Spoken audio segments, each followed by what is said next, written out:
तीन साल पहले अगस्त का कोई गर्म सा दिन था। फजर के वक्त दो गाड़ियां एक साथ हमारे घर से रवाना हुई, ये पता लगाने कि जनूबी पंजाब की मरी यानी फोर्ट मनरो क्या वाकई में ही मरी जैसा है या मुबालगा आराई है।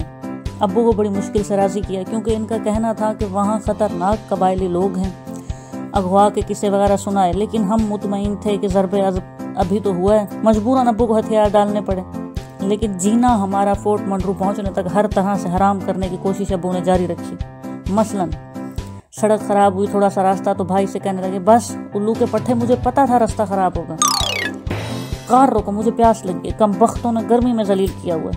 लेकिन हम चुपचाप बर्दाश्त करते हुए बार बार नेट पर देखते कि या अल्लाह कोई छोटा मोटा टेला ही आ जाए।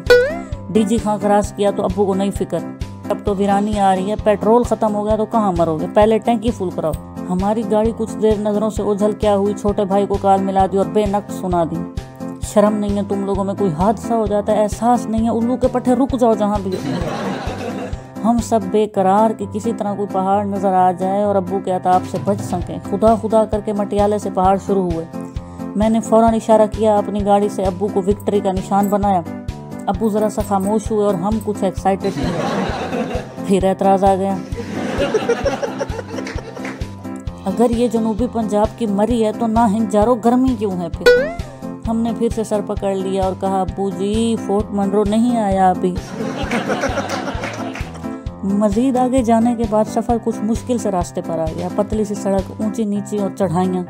मज़ा यूँ किरकिरा होता कि बार बार सेबों अनारों से लदे ट्रकों ने गुजरना होता और हमें किसी कोने में घुस कर रुकना पड़ता। जैसे ही ग्रीनरी स्टार्ट हुई हमारी तो गोया मुराद भर आई और अब्बू के चेहरे पर खुशी के साथ साथ तशवीश भी शामिल होगी। एक जगह ऐसी भी आई जहाँ अच्छी खासी खतरनाक चढ़ाई आ गई। अब्बू जी ने अपना महबूब फिक्रा दोहराया, ना मुरादो मुझे पता था रास्ता खतरनाक होगा। अब की बार हम हैरान ना हुए, क्योंकि हम अब्बू को जो कुछ होना हो वो पता चलने के बाद पता होता है। खैर जी, फिजा में खुनकी शामिल हो गई, थोड़ी सी ठंड भी घुली हुई थी। हमने गाड़ियाँ रोक दी, खुशी का ठिकाना ना था, झूम रहे थे। अब्बू के चेहरे पर भी वाज़ेह खुशी छप कर आ गई, गर्मी खत्म हो चुकी थी ना। खैर हम बहन भाई अटकेलियाँ करते फोर्ट मनरो दाखिल हो गए। ले देकर आउटिंग के नाम पर एक पार्क नजर आया, इधर ले गए गाड़ियाँ पार्क करने के लिए। एक करख्त सूरत चौकीदार ने उसी करख्त शक्ल पर करख्त से तासुरात बनाए और बादल नखास्ता गेट खोला। अब्बू ने हमारी तरफ फातिहाना नजरों से देखा। हम समझ गए कि ये कहना चाहते हैं, देखा मैं ना कहता था कबायलियों के अखलाक खराब हैं। वहाँ कुछ देर नज़ारा किया, खुशी खुशी इस छोटे से पार्क को देख लिया, बाकी कुछ था ही नहीं। सो अब्बू ने हुक्म जारी किया, चलो अब हम वापस चलते हैं। एक जगह शॉप के बाहर असला पड़ा हुआ था, खुल्लम खुल्ला बिकने के लिए। इतनी सारी वैरायटीज की गन्स पहली बार देखी। गाड़ी से निकलने से परहेज किया, क्योंकि बाहर कबायलियों की शक्ल भी दुश्मनाना थी और हमें मरने का शौक नहीं था। एक निस्बतन वीरान जगह हमने घर से लाया हुआ खाना नोश किया, क्योंकि हम वहाँ होटलिंग का रिस्क नहीं लेना चाहते थे। कोई पता नहीं था किस बात पर बाहर फट्टे पर पड़ी बंदूकें तान लेते, और अब्बू का मिजाज भी बहस के बाद मानने वाला था, तो अब्बू को बचाने के लिए वहाँ से 1 रुपए की चीज़ भी ना ली। वापसी का सफ़र खुशगवार था। एक जगह रुके, सामने छोटा सा वाटरफॉल नज़र आया। हमारी खुशी को कोई इंतहा न रही और लगे अब्बू की मिन्नतें करने के हमें जाना है इस वाटरफॉल तक। अब्बू ने दूरबीन से इस जगह का जायजा लिया और बोले, आ जाओ।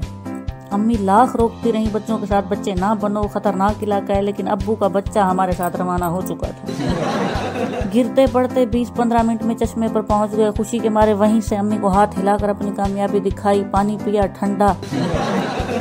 हम अभी सेलिब्रेशन में ही गुम थे कि अम्मी की तरफ नजर पड़ी। वो इस तरह भी अंदाज में ऊपर की तरफ इशारा करनी थी। जैसे ही ऊपर नजर की हमारे औसान खता हो गए। 3-4 बंदे और वो भी मुसल्ला हमारी तरफ तेजी से आ रहे थे। हमने रूहान सा होकर अब्बू की तरफ देखा। अब्बू की सूरत हाल पर सख्त परेशान। भाई ने कहा, अब्बू भाग चले। अब्बू ने इसी परेशानी से जवाब दिया, नहीं, खामोशी से खड़े रहो, भागना मत। हम बहनों ने अब्बू के बाजुओं को इस अज़म से दबोच लिया कि अगर हमें खींचने की कोशिश की, जो भले अब्बू के बाजू निकल जाए, हम नहीं छोड़ेंगे। वो जैसी भी शक्ल रखती हूँ उस वक्त तो सिर्फ दहशत की अलामत लग रहे थे।